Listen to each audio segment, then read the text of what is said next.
નડિયાદમાં Maganbhai Adenwala Mahagujarat university દ્વારા દીક્ષાંત સમારોહનું આયોજન કરાયું।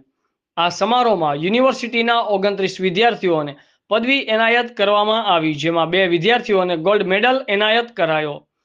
યુનિવર્સિટી દ્વારા 2 મહાનુભાવોને માનદ ડોક્ટર્સ ઓફ લેટર્સની પદવી પણ એનાયત કરવામાં આવી, જેમાં સામાજિક ક્ષેત્રે જીવનભર સેવા કરનાર દિનશા પટેલને તથા વિશ્વભરમાં આયુર્વેદના પ્રચાર અને પ્રસાર કરનાર માર્ક રોઝનબર્ગને આ માનદ ડિગ્રી અર્પણ કરાઈ હતી। કોન્વોકેશનમાં કેન્દ્રીય શ્રમ અને રોજગાર, યુવા બાબતો, રમતગમત મંત્રી મનસુખ માંડવિયા મુખ્ય મહેમાન તરીકે ઉપસ્થિત રહ્યા હતા, જ્યારે અતિથિ વિશેષ તરીકે પ્રવીણ કે લહેરી, પૂર્વ મુખ્ય સચિવ ગુજરાત સરકાર તેમજ ડોક્ટર જયંતિભાઈ ભાડેસિયા, ડોક્ટર અનિલકુમાર નાયક, નડિયાદના ધારાસભ્ય પંકજભાઈ દેસાઈ ઉપસ્થિત રહ્યા હતા। સમારંભમાં મુખ્ય અતિથિ તથા અતિથિ વિશેષ સાથે યુનિવર્સિટીના પ્રમુખ Bhaskarbhai Desai, provost Shri professor doctor S N. Gupta તથા સમગ્ર યુનિવર્સિટીના ગવર્નિંગ બોડી હાજર રહી હતી। આ ઉપરાંત આમંત્રિત ગુજરાતની વિવિધ યુનિવર્સિટીના મહાનુભાવો અને એડનવાલા યુનિવર્સિટીના વિવિધ ફેકલ્ટીના ડીન, સ્ટાફ અને વિદ્યાર્થીઓ હાજર રહ્યા હતા। Zonal head Amit Parekh, Azad media live, Kheda.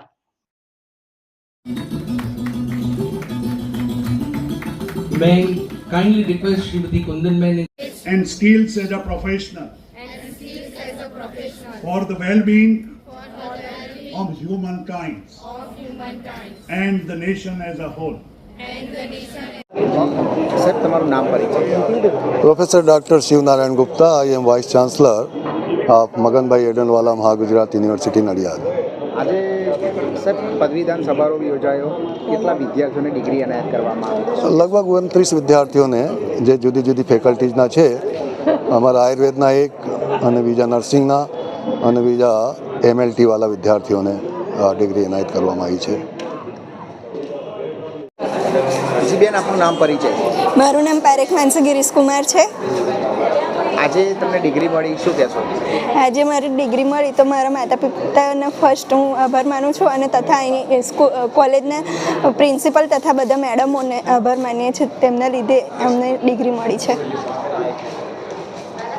होगा दुनिया में हमारा शास्त्रों ने हमें सिखाया है, संसार में जो कुछ श्रेष्ठ है उसका ग्रहण करो, करना चाहिए, लेकिन हमारा श्रेष्ठ है उसको भूलना नहीं चाहिए। हमारा संस्कार हमारी विरासत है, हमारा मॉडल दोस्तों हमारी विरासत, हमारा इतिहास हमारी विरासत है। हम इंडस सिविलाइजेशन की सभ्यता का वाहक है। दोस्तों, आपको इस देश की विरासत को देखना है तो कभी अवसर मिले तो धोलावीरा चले जाना। वर्तमान समय में हम कहते हैं कि साइंस यहाँ पहुंचा है, दुनिया में हम साइंस ढूंढने निकलते हैं। दोस्तों, इस देश में 5000 साल पहले कितना बड़ा साइंस था।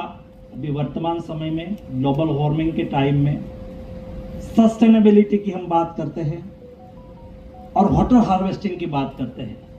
5000 साल पहले धोलावीरा की बाउंड्री पर वाटर हार्वेस्टिंग करा हुआ है, आज भी देखने जैसा है, दुनिया उसको देखने आ रही है।